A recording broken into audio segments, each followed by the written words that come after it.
Right then, this is a quick walk around video on a bit of a windy day, I'm afraid, so I'm hoping you can hear me okay. This is for a Honda Civic 1.8 SR Tourer. Finished in this lovely metallic grey, full black leather interior. Car's covered, just coming up to 75,000 miles now, with a full Honda service history. Has been kept absolutely beautifully.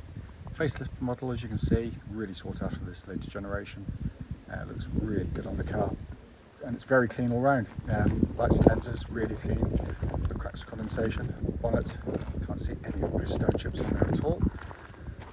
Near side, lovely and smooth, and the panel work, no car parking indentations that you can be seeing. Inside front alloy, very good, and that's generally the one that takes a bit of a bashing because it's closest to the curb. Inside rear alloy, again, absolutely fantastic. I repeat to myself as I always do, I still think that's an incredibly handsome estate car, and it is the best form for the Civic in my humble opinion. Come around the back, yeah, very clean. Offside, driver's side, again, beautifully smooth in the panels there. So the alloy's lovely. And the works absolutely fantastic. In a wheel, there's always going to be a blemish somewhere, but I can't see anything that immediately jumps out at me. So that's in very nice condition. Coming to the back of the car, cavernous boot and beautifully finished. This one benefits actually from having a full, a space saver spare wheel rather than the inflation kit that someone's invested in. Let's come to the back, and this is where Civics, like most family cars, tend to let themselves down because it's where the kids sit. They can usually be very heavily used. Yeah, the leatherwork looks almost factory fresh. It's almost as if the back of the car was hardly ever used in this instance.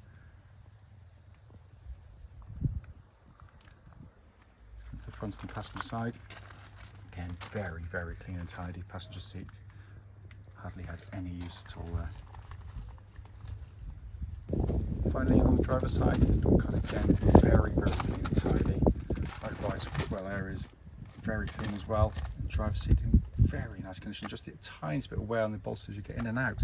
But for a car of its age, miles and miles better than most you'll see. So inside the car now, and as always, the engine's running, so the dash can be seen illuminated. And it's in absolutely beautiful condition and a stunning interior. Sat nav, you can see, working exactly as intended there. Let's pop the car into reverse and again see the rear parking camera all working perfectly. But it has been kept beautifully. Just to sort of come back here, just to show you, that's the view you get as a driver. It's a sensational dashboard. When you're sat in the car, you should set your driving position like this, so the steering wheel is slap bang between the top of the rev counter and the speedo above, which is easily achieved and comfortably so. I'm just going to pan in there for you, hopefully you can see 74,974 miles recorded. Finally, just to show you, owner's manual, pack and lock and wheel nut key all in present with the car. Right then, this is a road test video, and this is for a Honda Civic 1.8 SR Tourer. The car is registered AO66HKC and with a mileage of 74,974 recorded. As always, the reason we do these videos is to ensure that if anyone's online looking at any of the cars that we're looking to sell, they get to see the very car advertised actually in operation. The reason we feel it's important is simply because, like lots of people who've been to see cars which have looked absolutely fine in photographs or descriptions given, only to get there and find out when you drive the car it's got a fundamental issue that shows up as soon as you drive the car. So that's why we do it. Also done on these very quiet country roads in this beautiful part of Gloucestershire. And this actually forms part of the road test route we take our customers on, and the hope is then that it'll be representative of what you feel yourself should you be offered a test drive in the car. So come to the car, as you will hopefully know from the advert, the car has been fully serviced by Honda all through its life, and it's immediately obvious. It is as tight as a drum in every single way. It's been a beautifully looked after car in every way, this one. Engine starts instantly, settles to completely smooth, even idle. There are no warning lights on the dashboard at all relating to the engine or any other part of the car. And temperature gauge is running at a third, which is exactly where it's meant to be on a Honda vehicle.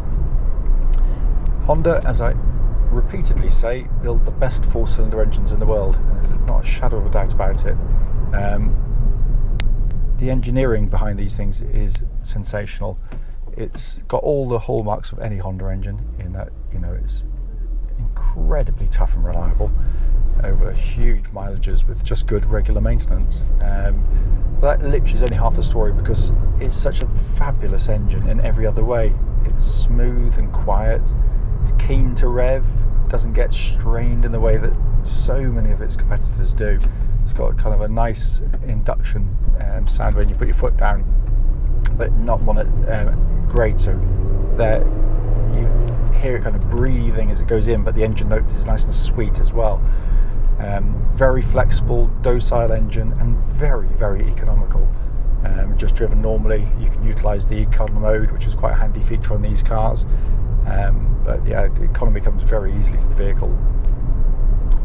Engine then feeds through into the clutch and gearbox. Clutch on the car, absolutely perfect. Bike point's exactly where it's meant to be, and it's lovely and smooth in operation. And then you get to use one of the best manual gearboxes you'll ever use.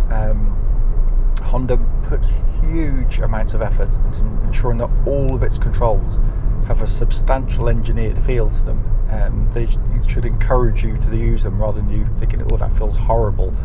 And the gearbox is, you know, obviously one of the ones you're going to be using most often. And it's brilliant because, again, where other manufacturers sort of shortcut, Honda don't.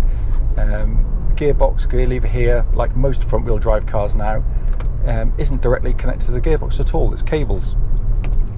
But that seems to mean that some manufacturers will give you a kind of a lifeless, even manage to get it to be vague and feel. This gear change, it feels substantial, it feels meaty, you feel like you can feel the gears engaging. It's got a really lovely quality of actuation to it. It's one you thoroughly enjoy using, rather than feeling though you actually have to. And that feels exactly as it would have done when it was new. There's zero wear in the linkage or any other parts of it. Then we come to the steering and chassis. The steering, by the way, track's absolutely bullet straight. There's no vibrations at this speed or any speed up to legal limit. And the steering is fantastic on these Civics. Ultimately it's a family car, but it does have a kind of a sportier edge to it than some of its competitors. And it starts with the steering, because the steering is very confidence inspiring, it's beautifully weighted.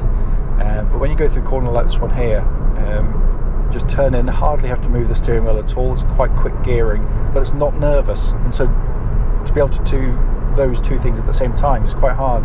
Sometimes quick steering can make cars feel a bit darty on the road at higher speeds particularly, but this one is very much your friend. It works fantastically with the chassis. It's telepathic in the way they work with each other.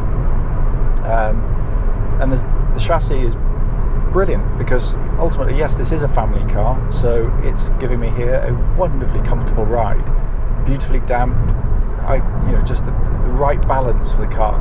But when you go through some corners, it sweeps through corners, it devours them. It's got a really good front end on the car that allows you to, if you're in the mood, if that's the way you like to drive, and you still enjoy your driving, it is sensational. And being one of these upper models, you get the little button down here which changes the rear suspension for 3 settings. Currently, because I'm an ancient old man with an arthritic back, I'm on comfort mode, but if I press the button here, I can go into dynamic, and you can feel it. So, there's a definite change. Press it again, normal, so halfway between the two. But it's a worthwhile thing to have on the car. So obviously, put a lot of weight in the car, you might want to firm it up. But it works very, very well indeed. Incidentally, absolutely no clonks, rattles, or anything coming from underneath the car that shouldn't be there. So all in very, very fine order. Brakes are excellent on the car as well, by the way. I've got to learn a driver in front, so I'm going to back off and not intimidate them.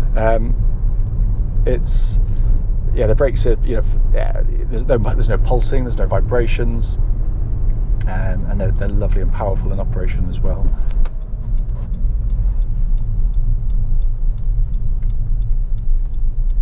Finally coming inside the car, a wonderful interior, and again I'm acutely aware that You know, beauty is very much in the eye of the beholder, and I've always been a firm fan of these cars. I am allowed to overtake here, so don't think I'm being a lunatic. It's perfectly safe. It's first and foremost, it's in beautiful condition in here. It's been incredibly well looked after, sensationally well made. You know, lots of the kind of premium competitors, you know, get to this kind of age of mileage, they can creak, groan and rattle, and this feels like new. It just feels solid inside the car. Nice textures for the plastics inside, but the layout, which, you know, like I believe all good design polarizes opinion. You either like it or you don't, and I think that's a really good thing. But what it isn't is conformist. You know, whereas most manufacturers say, you know, all the sales blurb says, oh, we've designed this interior to be a cockpit. It's utter garbage. It's just basically the same layout as every other car on the road, just slightly different take on it. The only thing that is fairly normal is the centre part here, but it all works very nicely. You've got your sat nav, nice big screen, easy to operate, dual zone climate controls. You can have different temperatures side to side if you so wish, and that pumps out lovely cold air. As I mentioned earlier, every button has that wonderfully damped quality to it. But then this part in front, which is just genius in terms of design for me. So you've got two decks, upper and lower deck, and the point of it is very simple. The upper deck, it gives you information that you tend to look at most commonly as you're driving along. So if I was going to change radio station or fan speed or something, if I press a button here, I get a big display high up on the dashboard and a smaller one here if I so wish. But it means you're not having to look down into the bowels of the car. But the one that everyone looks at most regularly is your speed, or you should do. And there it is, all by itself, floating high up on the dash. It's brilliant, and it works far better for me than heads-up display, because they tend to sort of hover, you know, they're kind of sometimes lost in the background, whatever's coming around. And that's just crystal clear. So you can look at cars, pedestrians, cyclists, whatever it happens to be, and you can see it out of the corner of your eye. You don't have to take off the road at all. It is genuinely brilliant. Then down below that, you've got 3 pods, big rev counter in the middle, flanked by temperature and fuel gauges. And as I said, you know, Honda don't get everything right. And I think by not continuing this in the later generations, they've missed an opportunity. I think this is a brilliant setup. As I mentioned at the start of the video, the point, is brief as it may well be, is just to show the car operating, but to feedback on any issues, of which there's nothing. It drives absolutely beautifully, this car, and is being kept incredibly well.